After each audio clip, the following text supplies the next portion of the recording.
They called it discipline, but you know it and I know it. It was just grief in disguise. It was wrapped in shame and dressed in Sunday clothes and passed off as wisdom. You weren't well behaved. You were cautious. You were reading moods like survival maps, and you weren't a good kid. You were just a quiet bomb technician, and your family made you walk barefoot through a minefield every day. Don't embarrass me. You remember that? You remember don't embarrass me? The translation was don't show pain.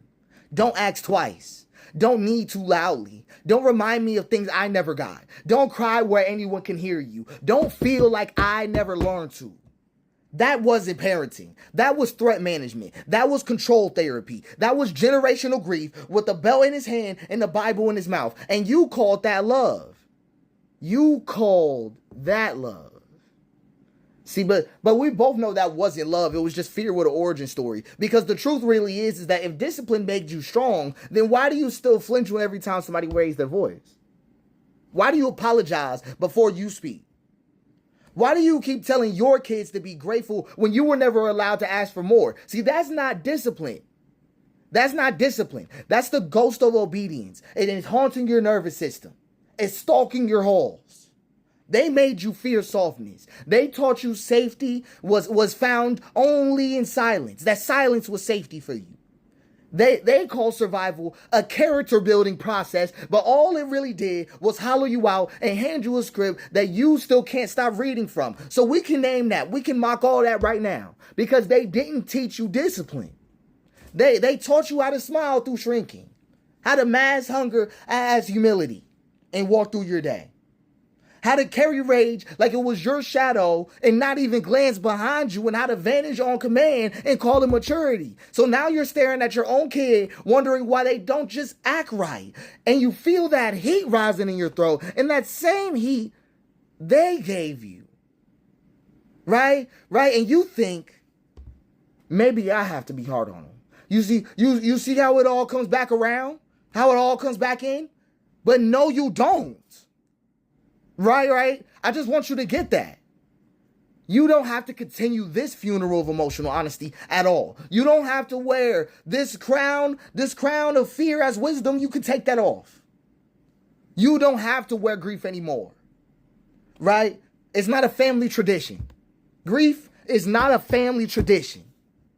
Because the truth is that your child isn't the problem. They're the ones who are finally safe enough to ask the questions you were punished for even thinking. They aren't even bad. They're just the first one unwilling to disappear. So rescue them. Rescue them. Interrupt this type of inheritance. I'm telling you, it's that destructive. It's that destructive. It's worth talking about. That is a blood oath to suffering worth breaking. Because this time, you can be the one who let softness live, who let joy survive, and let that child inside you and in front of you come out of hiding because you didn't make your child hide who someone else did. That's what I want you to really think about that.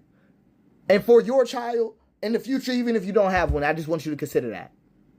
In the same way somebody else made you hide as a child, you can be the someone else to make somebody else hide. It can happen. But you didn't make yourself high. So you can come out of that. Because you didn't get to learn discipline. But you can find resurrection. Right? You can do that.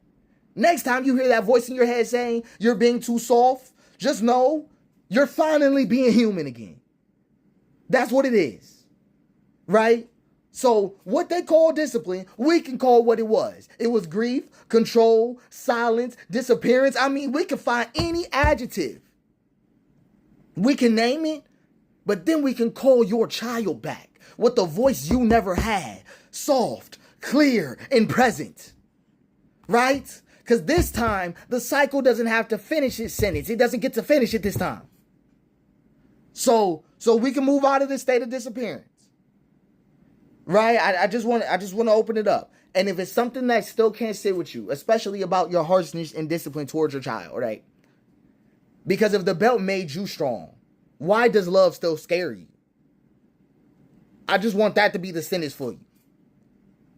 So your child, right? Your inner child and the child in front of you deserves a home and not a war zone.